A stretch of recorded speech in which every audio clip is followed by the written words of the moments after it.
पानी देकी बतुरेबी। देखंतु बिरही पूरा बतुरी जाइए, बहुत बढ़िया भाव सॉफ्ट हो जाइए। बर्तन तक आम ग्राइंडिंग करदे। बिरही पेस्ट कर देसी, बहुत सॉफ्ट हो जाइए।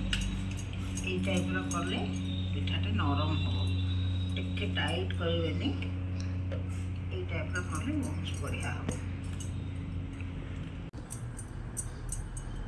लुण दे मिसई दबा।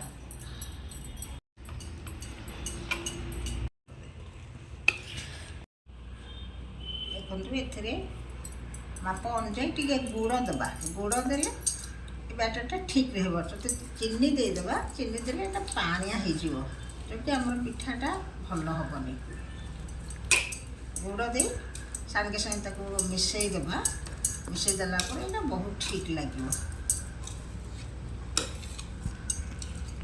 बेटरटा आमर एकदम रेडी हो सारा। गुड़ पकईला बहुत सुंदर देखा जाऊँगी। चीनी पकई पे खाई पारे किंतु प्रोब्लेम था ओनली डायबिटीज की प्रोब्लेम हो पाए। बेटर गुड़ पकई करेंगे, टेस्टी बहुत भल रहा। देखो यहाँ आम कंसिस्टेंसटा कितने सुंदर भाव यहाँ को बर्तमान प्रिपेयर करेंगे। बहुत टेस्टी बहुत भल भी रही। तेल बहुत ताती गला। तेल पकई बर्तमान यहाँ को ये पकईदेला आराम यहाँ को 20 मिनट 25 मिनट यहाँ को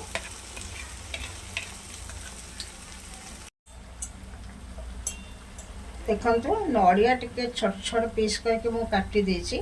या ऊपर टिके पकईदेले यहाँ गार्निश हो बहुत सुंदर देखा। टेस्टी रहिबो, एकदम सुंदर लगे। घर करदेला 15-20 मिनट पर ताको काढ़ी देबे। आ एटा को सिम करके रखिबे। देखंतु 10 मिनट तो ओभर हो सारा। टिके टूथपिन रे हमें चेक करदेबा। एक्चुअली ये अल्प समय पर यहाँ कहाँ टिके लगुच अठा, टिके समय पर यहाँ फुल कंप्लीट बहुत सुंदर केकटे हो 20 मिनट पर मुझे काढ़ी देसी। बर्तमान जेहेतु सूर्य अर्घ्य देवी पूजा करी मुझे ठाकुर थाली पितल थाली यहाँ काढ़ी नौ।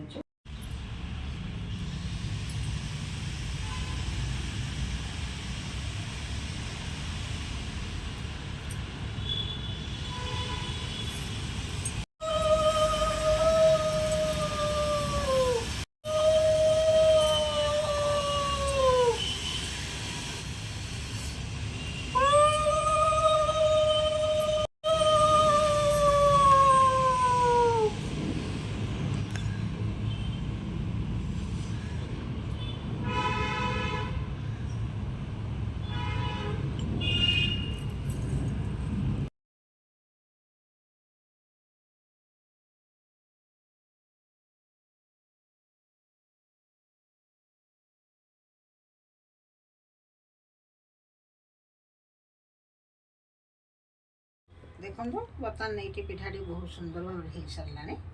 यदि आपको यहाँ बहुत लगे आमर ये चैनल को लाइक करूँ, सब्सक्राइब करूँ, सब जगह को शेयर करूँ।